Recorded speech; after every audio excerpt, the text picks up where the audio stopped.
Hello, friends, and welcome to episode 113 of the CUInsight Experience. This episode is being brought to you by our friends at PSCU. We have loved having them on as a sponsor and allowing us to get to do what we do. Having so much fun on this podcast. As the nation's premier payments CUSO, the folks at PSCU proudly support the success of more than 1,500 credit unions.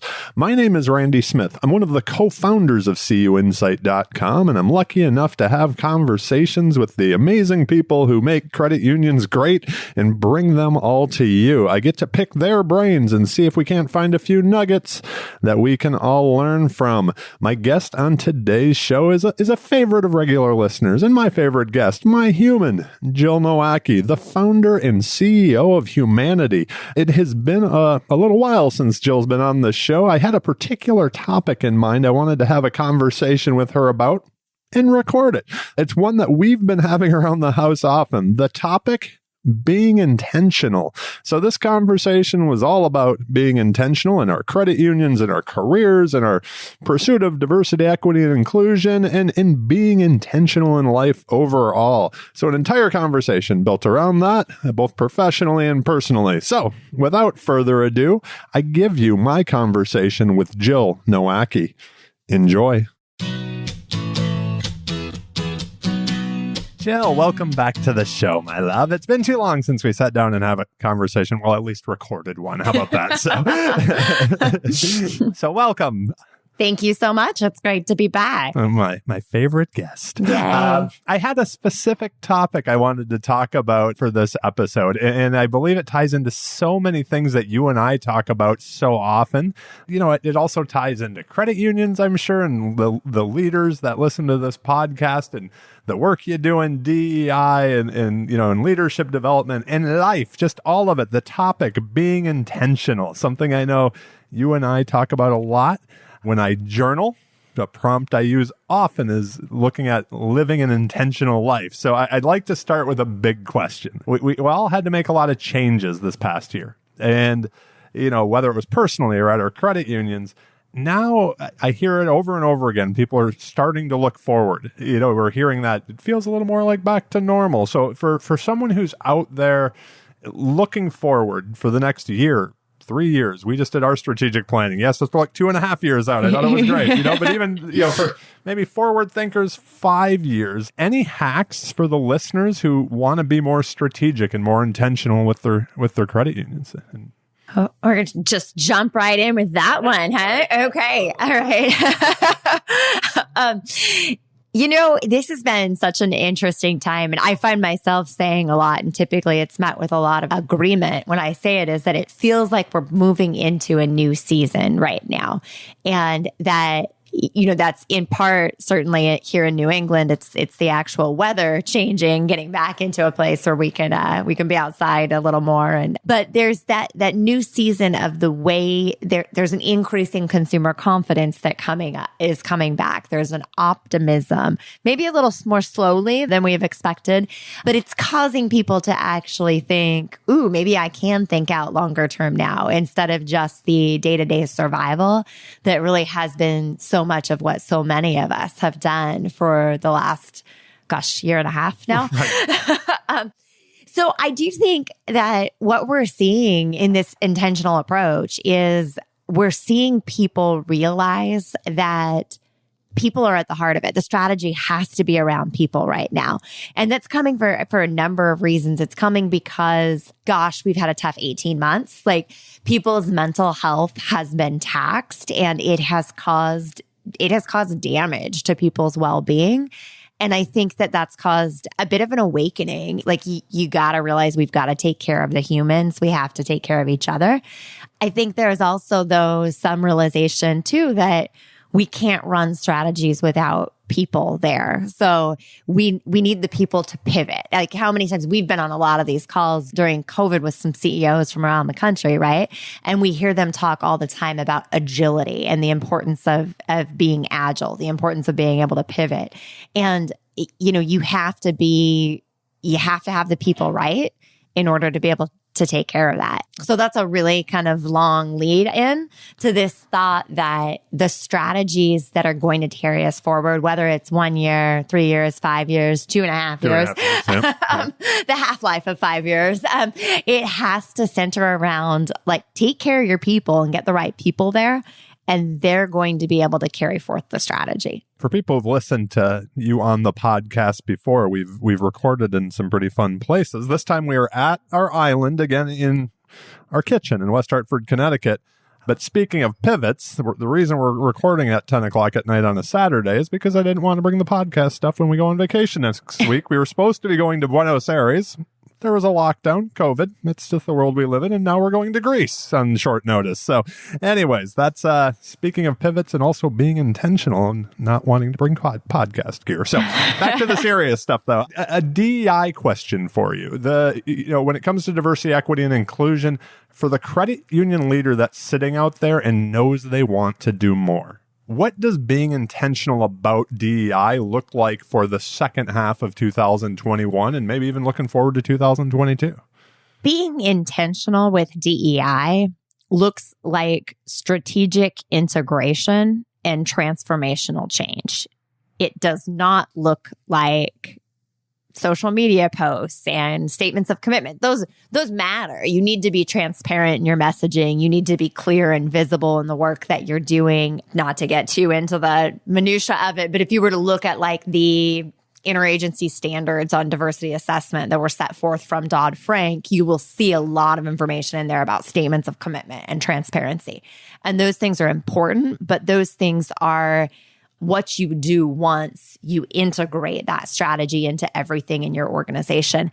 And I think that's something that, a lot of businesses in 2020 said, whoa, we have to do something about DEI. There was a social awakening in the country. There was increased awareness after the murder of George Floyd that maybe things weren't what we thought they were for a lot of leaders. And leaders as individuals and businesses thought, I want to do more than I have. And so they took some steps forward.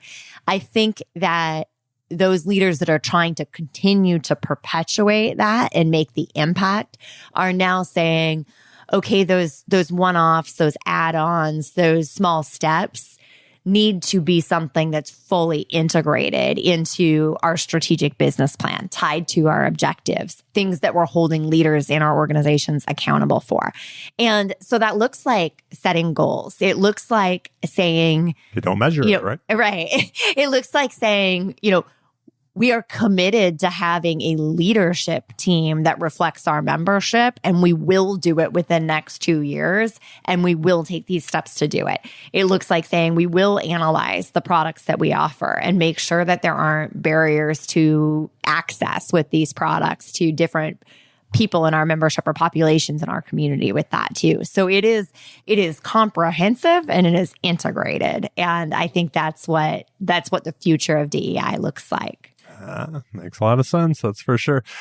So, I've been asking people this year on the podcast how they make or find that space for strategic thinking. And I know how crazy busy you've been since launching Humanidei 2 years ago, right? I get to watch it. I get to hear a lot of the Zoom calls since we're in the same place, right? So, I know this is something, it's feedback that I've received from listeners of the show is that it is making that space with just how busy life, work, everything is, to think strategically is something that often gets pushed aside, or I find other people who have all kinds of hacks on how to do it, right? Like they set the time, apart to do that. So is there anything, how do you make the space? Like between all the Zoom calls, how do you find the space to actually think strategically? And I know you may joke around and say that you don't or whatever, but you do, because you can see the strategic vision that you have with Humanidei. So where does that space come in, or how do you make sure you have time for it? Yeah, so perfect world or real world, right? So, combination of both, right? I love like all of these concepts of like, oh, well, you break out a day and you spend at least 20% of your time just focused on strategy. And those things are great in a controlled environment, but I don't live in a controlled environment. Most of us don't. So, I'm a big like step away from the desk and strategy comes, ideas come. So a lot of things come from running. I'm an extreme extrovert. So a lot of the strategy comes in conversations that I have with others too. There are things I have to talk through and that means sometimes that can happen on a Zoom. But sometimes that happens in different environments. One of the things I've missed the most, I've probably said it on a podcast already, but one of the things I've missed the most during COVID is that airplane time. Because for me, that's that time on a plane is strategic thinking time. So I'm ready to get back to that. I'm happy to have that. But it is those making sure there are some big chunks of time that are in there. And, to me, strategic thinking is the fun part. Like that's like the playtime. And so in some ways, I really have to prioritize it because otherwise I treat it as like the thing I get to do when my chores are all done. And so being able to say, all right, what's important, what's urgent, recognizing that the urgent things need to get done, but the important things need to be prioritized. And that's where the strategic thinking and the time on strategy comes in. Well, you get 9 hours on a plane tomorrow. So yeah. all kinds of thinking time. I'll be watching movies. This is a career question for you too, because again, as someone sitting over in the cheap seats watching everything that you're building, it's been amazing.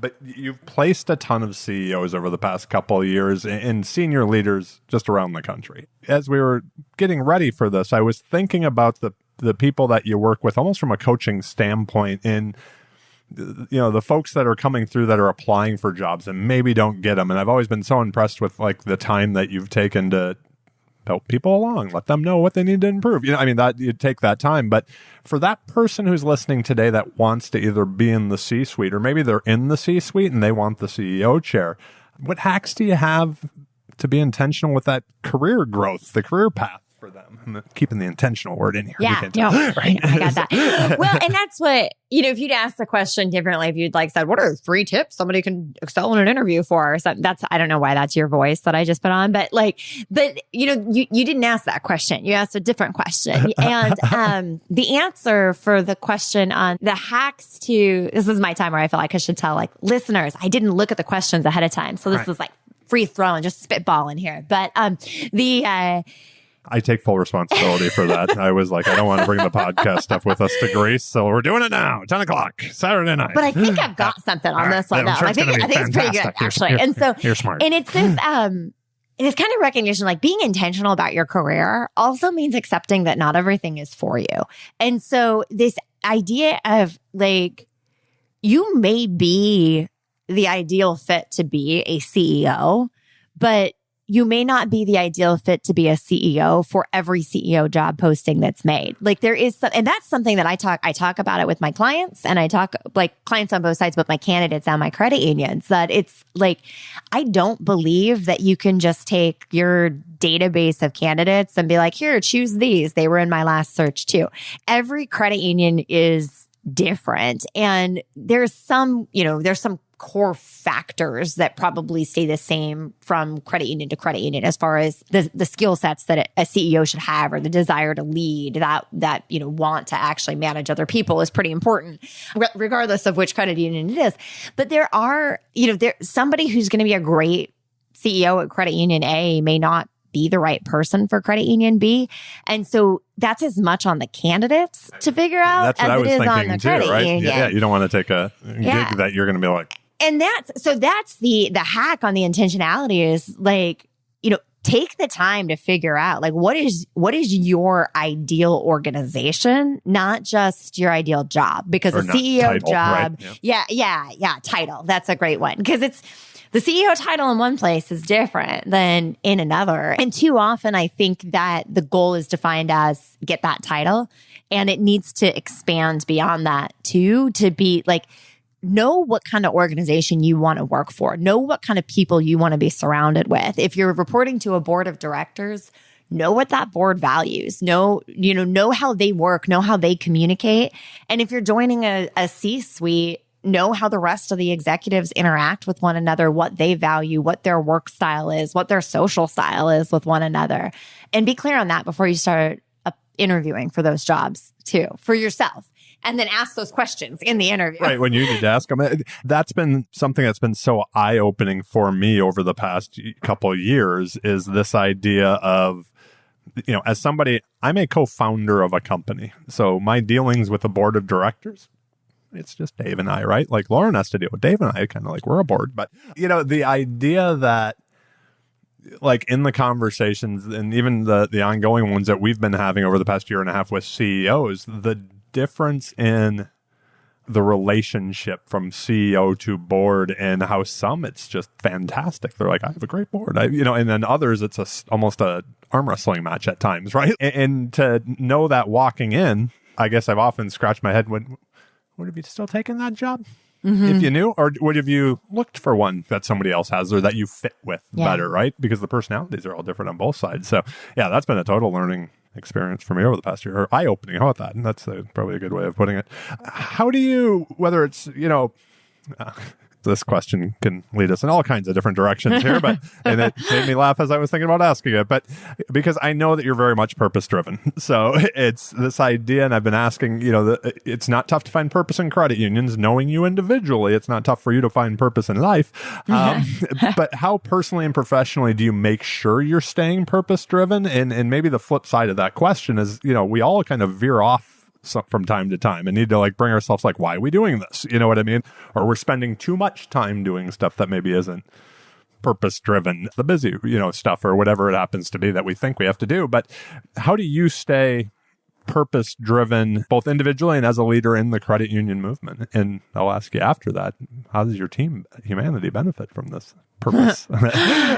A few years back, before I may have said, that reminder of my why, that reattachment to purpose, it's something I have to do to keep myself energized.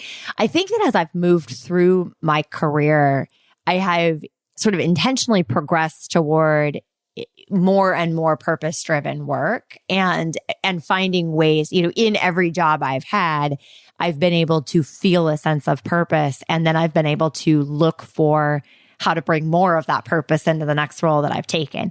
So in some ways, it's like you asked that question, well, how do you remember the purpose? And it's like, well, how do you remember to breathe air? For me, it's just so indoctrinated at this point.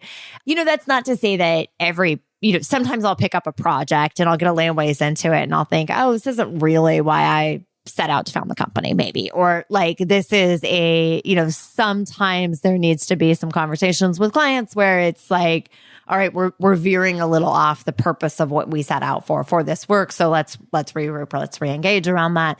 But this is definitely without question, the founding Humanidei, setting this out was it is purpose driven. It is passion-driven work that is entirely centered around how to strengthen and make credit unions more relevant, because I believe that credit unions can be a solution to global poverty when the right people are running them. And so it is very easy to hold that really strong.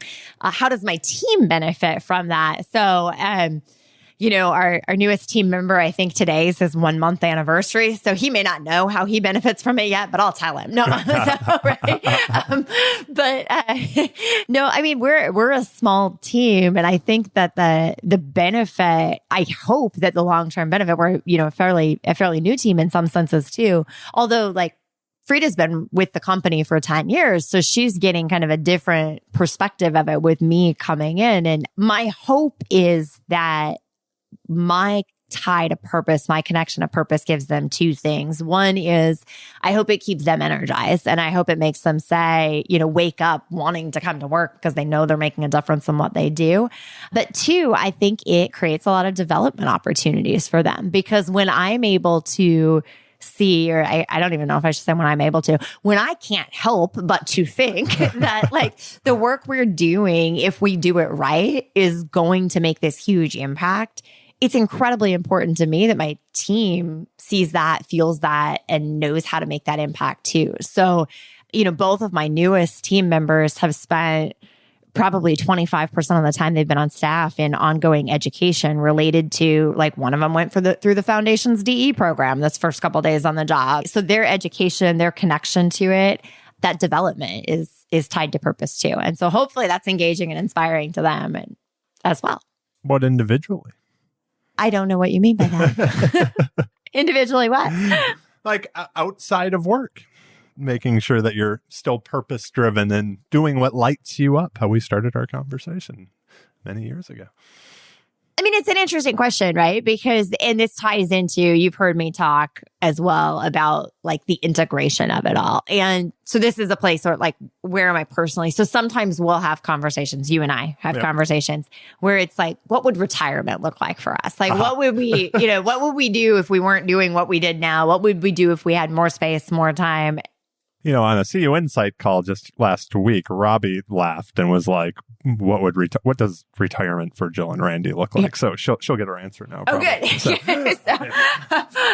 hopefully it's consistent with what it sounded like when she asked you too. But so I, and sometimes I think about that. It's like, well, if I weren't, working in a job, what would I spend my time doing? And I suppose it's a beautiful thing that I'm like, it probably looked kind of the same. Like I'd be working with people. I'd be working at trying to, like, if we decided we were going to move to Bali, right, and we lived in Bali and neither of us was working for a paycheck, I would still want to understand the people there. I would want to understand the community there. I'd want to know what their challenges were, what their opportunities were, what their dreams were.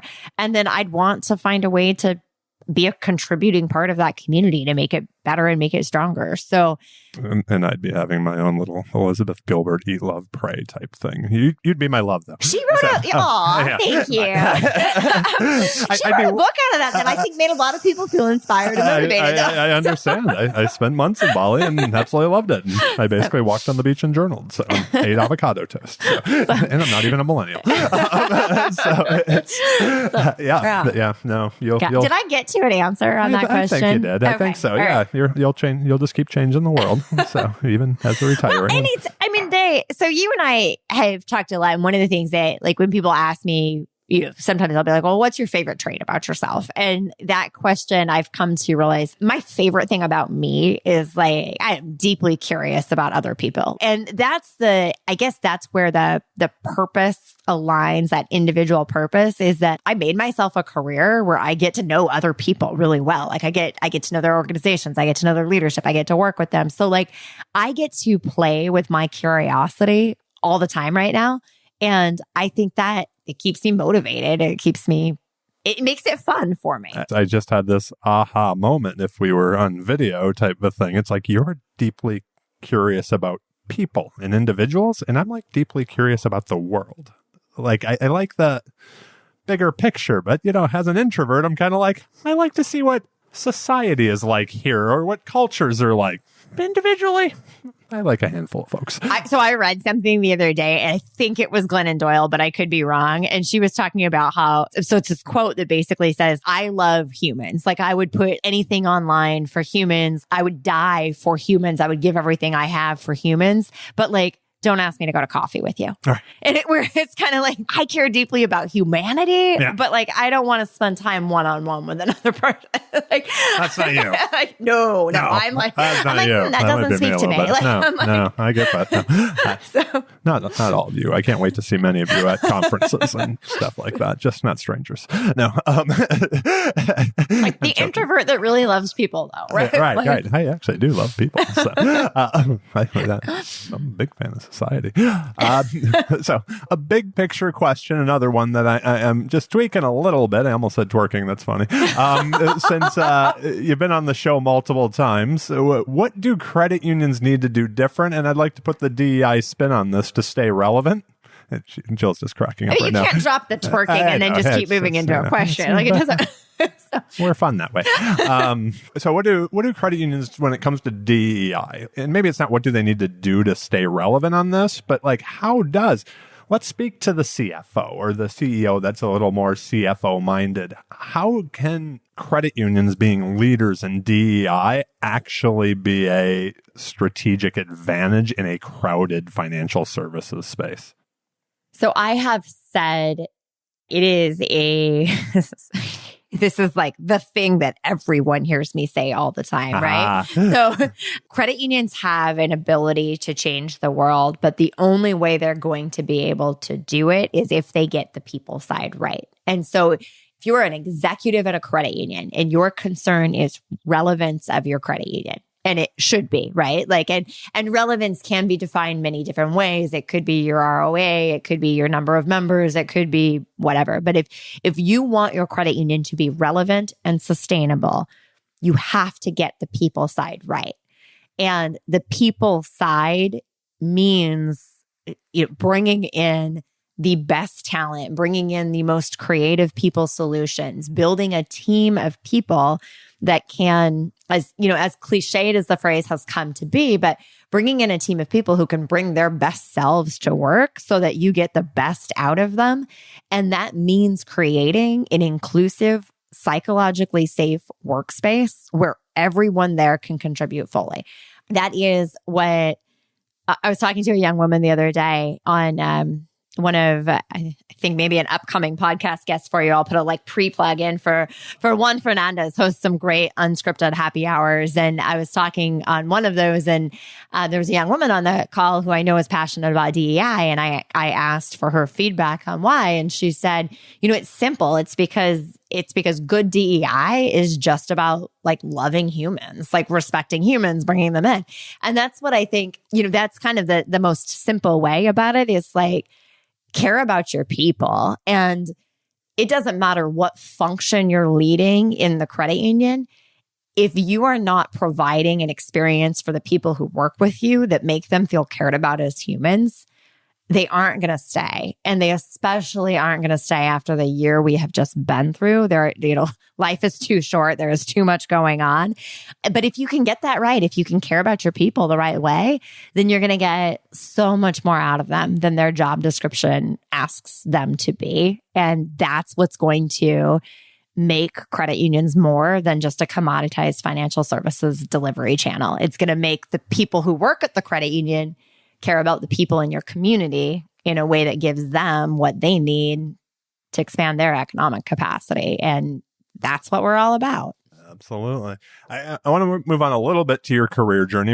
If the people have listened to the podcast, they've heard bits and pieces of stuff, but this is a question that I started asking this year. And this is the first time you've been on this year since we wrapped up the past season. So do you remember that moment when you were like, credit unions, I can make a career in this, to talk about your passion from earlier, where you're like, this actually fits? Because most of us didn't grow up thinking that someday we were going to work in credit unions. So the little add-on to that question is, what did a young Jill want to be when she was growing up? It's interesting because I probably come way back closer to that. When I was growing up, I wanted to be a psychologist or a teacher. And now it's without any sort of the certifications or the actual licensing and stuff, that feels like I do a lot of counseling and coaching and the work or teaching and the work I do now. But when I graduated from college, and so when I moved into my first career, I felt pretty confident that I was going to do one of two things. And so one of the options was to do public relations for an NFL team. And the other option was to create and lead, serve as the executive director for the simplest way I could possibly explain this was that I had a vision in mind for a transitional services center that would help people get from one place that they were into a place of independence. So likely be working with people who were moving from homelessness to looking for permanent housing, people who had just been released from prison who needed to get back into society with jobs and housing. And so looking at how do you creating the center that would be that place that would help people access the resources and services they needed to go from where they were to being back on their feet. So those are two very different things, right? And knowing where I am now, it's kind of well, obviously PR for an NFL team was probably not the purpose-driven work that really would have been the long-term sustainability for me. But I got my first job at the Montana Credit Union Network, and I was like, all right, I'm going to get in here. And, because I was 22 at the time, I thought 1 year was a really long time. So my commitment to myself was I was going to hold this job for 1 year. I was going to get some real practical experience in marketing. And then I was going to start applying, particularly to jobs in like with the Denver Broncos or with nonprofits, basically. and the Broncos were not because they're my favorite team, but because Denver seemed like a really nice city. So I think like Denver and Seattle were my two choices. And what ended up happening though was that sometime in that first year, I saw what credit unions were doing for their communities. And I had that beautiful opportunity in that first year to say, wait, I can do this work of helping people get from where they are to where they want to be through credit unions. So it wasn't going out and starting some, nonprofit grant funded that's working one-on-one with clients from that. But it was recognizing that, as much as we want to say, well, money's not the key to happiness, and money matters in helping, like financial well-being matters in helping people be okay and helping people get where they need to be. It's 10 o'clock, so I can say this, but I realize not everybody's listening to it. It's like poverty screws people over. Like it ruins people's lives. So it's as much as a lot of stress, right? It does, and it makes things more expensive, and it causes problems, and it is devastating. And so, in that first year, I realized that the work I wanted to do was helping people get out of poverty, and the work that credit unions do is to, like, when we get it right, we will be able to eliminate global poverty. And so it became more of an opportunity, I guess, to recognize and say, if I stay with credit unions, I can be part of a systemic solution. And that's huge. So that was my thing, I guess. So, a question for you. Obviously, since you've been on the show before, people can listen to previous episodes and hear all about the motivation and inspiration about starting Humanidei. But now that you're a couple of years in, mm-hmm. Has the inspiration changed at all since you've been kind of boots on the ground doing the job? No. It's the inspiration hasn't changed at all, right?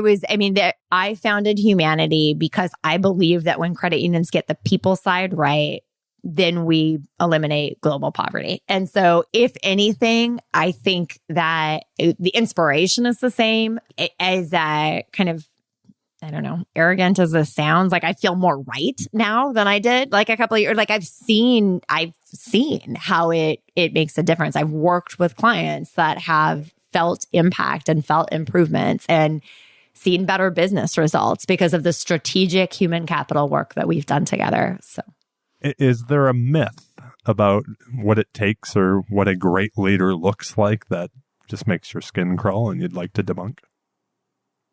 I think that this myth is being torn down a lot. I think people are more emotionally intelligent in the workplace today than they ever have been.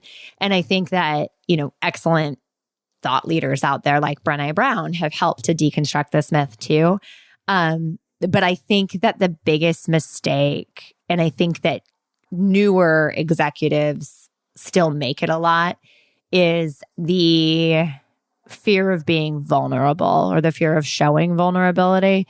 And maybe we're going to see, I guess, a mistake that may be made, or a myth that may be made, is that I think sometimes there's some inauthentic vulnerability that gets shown right now. And that's maybe the thing that makes my skin crawl, is somebody read a Brené Brown book and was like, ooh, I need to be vulnerable. Therefore, I'm going to share this one bit of personal information. And it feels pretty fabricated and inauthentic. So I think we're seeing a lot of good progress into, truly showing our humanity as leaders. And I suppose that what makes my skin crawl is when you see somebody do it and you're like, you totally read a book, and like, we're like, ooh, I'm supposed to be vulnerable. So here's what I will do. So here's what I'll say. Yeah. The myth is that I think some people still think, well, you have to be like perfect to be a leader. I think the reality is that authentic vulnerability is the right thing. And I think we're moving toward that increasingly. Okay, so I should have asked Frida this question, to tell you the truth, right? But anyway, you have a couple new team members you mentioned on fairly recently. So, this question's I should have asked Frida, but I'll ask you, but maybe it'll help Oscar and Carl out here. Is there something that Frida's heard you say so many times and that Oscar and Carl will hear you say so many times that they could finish your sentence? So let's be real about the impossible task that Frida has that no one else in the world does. And that is that Frida is responsible for my calendar. So Frida has a whole different kind of the task of, so what Frida hears me say that probably makes her be like, I'm just not taking any more of Jill's calls today is, can we just make time for this one more meeting? So yeah, that's we are so opposite on that. I'm like, oh no, I already have one call just that one day. more, Frida, just one more. So, I'm at my limit. But I hope, and I know I said this the first time you asked me this question when I was still at the Connecticut League. I know I said that I hope that my team, the thing that they hear me say more than anything else is thank you. Yeah, and I hope that's true for my Humanidei team too. The question that drives a lot of our conversations is, how can we help? And so I hope my team hears me ask them, like, how can I help them? But then I also think that what they hear us talk about when we're talking about it from a client perspective is like, what can we do to make things better? How can we step in and make this better on our client? Whether we're helping them, find a new executive, or we're helping them introduce a new strategy, or we're helping launch a training. It's like, what can we do that's going to make this easier on the people who are coming to us for support? That's awesome. So it wouldn't be the CUInsight Experience podcast without some rapid fire questions. As you know, the questions are rapid, but your answers don't have to be. I had to switch some of these up. I took out a couple of them, so we'll kind of just run through these quick since you've been on. People can go back and hear all your answers to the other ones before. But I know this was one that was stumping you, and I was going to take it out, but I'm like, I'm not doing it. I'm putting it out there for you. It's warmed up now. Yep. Is there something that you said no to that you're sure glad you did? And I know you don't like saying no to things. So no. Right. Yeah. I like every experience. And you and I have had the conversation before too. There's probably a podcast somewhere where I say it, where it's like, whereas most people are like, oh, if it's not a hell yes, it's a no. And I'm like, if it's not a hell no, it's a yes. I do. I like saying yes.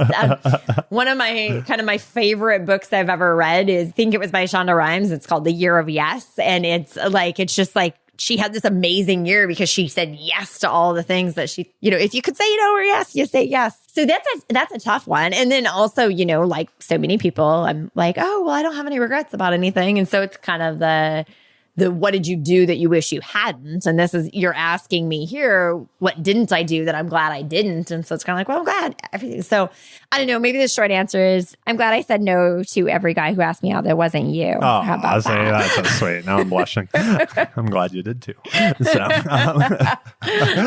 that's a good one. That's my favorite. Title of the podcast. We didn't get a puppy or a Peloton, but has there been a recent purchase that you made that maybe didn't know we needed or you needed that you can't imagine living without now? No, and I mean, if we're being like super transparent for your listeners, the reality for us the last 18 months has been kind of like, instead of impulse buys, it's let's put money away so that when things get back, we can more authentically live the life we want. We can be more intentional in our plans for the future and what we do with that. And so I think that long-term focus, right? That ability to say, when we are back to feeling comfortable with international travel, when we are back to this, like tomorrow. Yeah. Well, we're leaving tomorrow. Although, I mean, and I'm comfortable with the actual act of the travel, but, we knew when we booked that original trip to Buenos Aires that it was 50-50, right? Or I think you actually gave me 20-80 as the odds at one point, right? But as we're back to being able to say, all right, spring break, we're going to go somewhere with Crosby, I think we've stayed focused on that. And I think it's kept us from, again, if being fully transparent, there's been the times when I've been like, ooh, maybe I should go look at a house that actually has a yard, or maybe Crosby and I should have a conversation about whether we need a dog. But I think what's kept me from taking the leap on any of those things that would be sort of the life-changing purchases is the long-term focus on, we had a life we really loved pre-pandemic. We're ready for that. We're ready to get back to it. That's for sure. So, yeah, I feel like both the house and the dog were things that were brought up when I was in Puerto Rico. So I wasn't around for 5 months. So. Right. Oh, that's true. Right. I like the sun. So, what was Jill like in high school? For our listeners, I know what you're like. But. Yeah. So this is it's 10:30. So it's like we're getting deeper into the night. And so a lot of things about me in high school were the same as I am now, right? I was super, like, I wanted to be involved in everything. I didn't say no to anything, super intense, super curious about people. I feel like I had friends from a lot of different friend groups. But something that is, I've probably been spending a lot of time reflecting on recently is that, and I'm trying to intentionally avoid saying the word ignorant, but that's probably the accurate word. But I was definitely, so this, right? I grew up in a really small town. I grew up in a blue collar town. I grew up in a very white town, and the values of most of the people in my community are very different than what I see, know, and understand now. And so I was talking to a client and good friend, I think she'd be okay with me saying, a woman named Rebecca Reardon, who works at Chartway Federal Credit Union. And we were talking about how, like, over the course of our lives, all the things now that we wish we could apologize for. Yeah, absolutely. And I'm kind of like, I feel that way this, too, right? like this concept of the, like, how many apology letters do you write in your own head because of the person you used to be before you knew the things you know now? Absolutely. And, I can think of so many of those things that somebody who knew me in 1995 and hasn't interacted with me since then.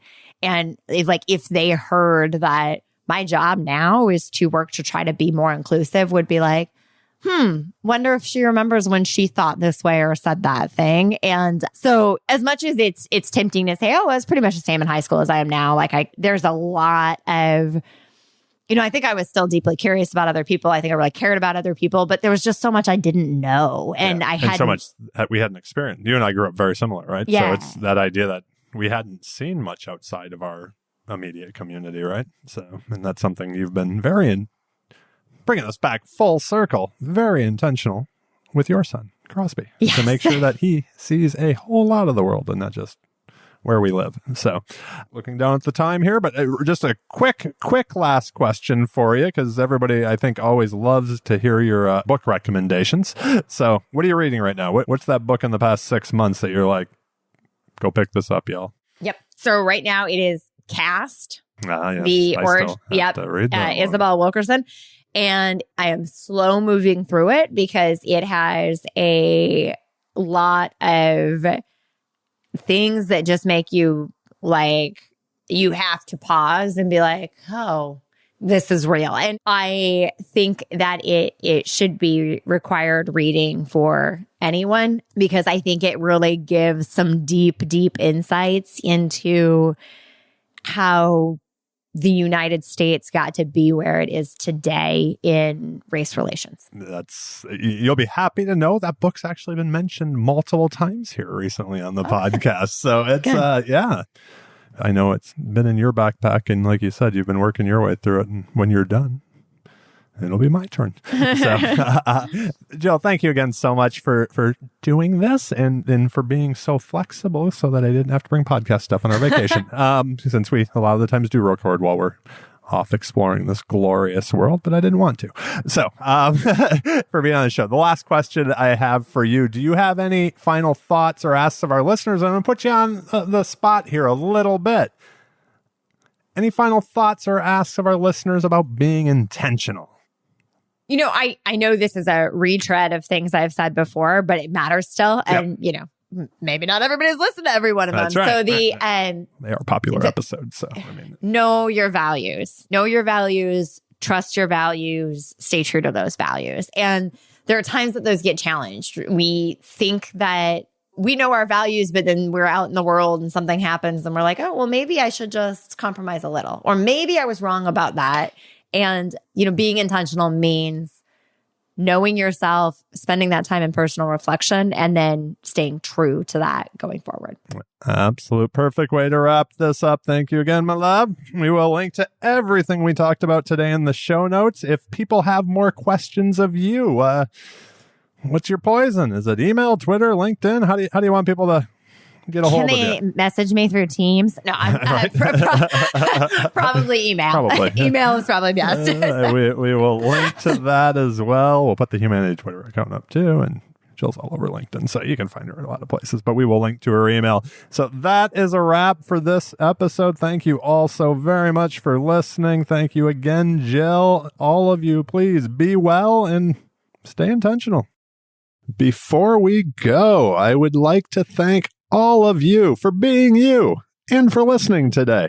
And once again, thank you to Jill for coming back on the show and also agreeing to record this with me on a Saturday night at 10 p.m. so I didn't have to bring the podcasting gear on our vacation this week. And a big thank you to our sponsor, PSCU. Our friends at PSCU have been a longtime partner and supporter of ours at CUInsight.com. So please make sure to click on their link in the show notes, give them some love, see everything they have going on to help the credit union community grow. And don't forget to subscribe on your favorite podcast player: Apple, Google, Amazon, Spotify, Stitcher, iHeartRadio. The list goes on. If it's out there, we're on it. Please subscribe. One last thing, the CUInsight Experience podcast book list. You can find the book Jill mentioned today and books from all of our other guests. So use those to add to your summer reading list. Thank you all again for listening. I hope you have an amazing day, and please be well, friends.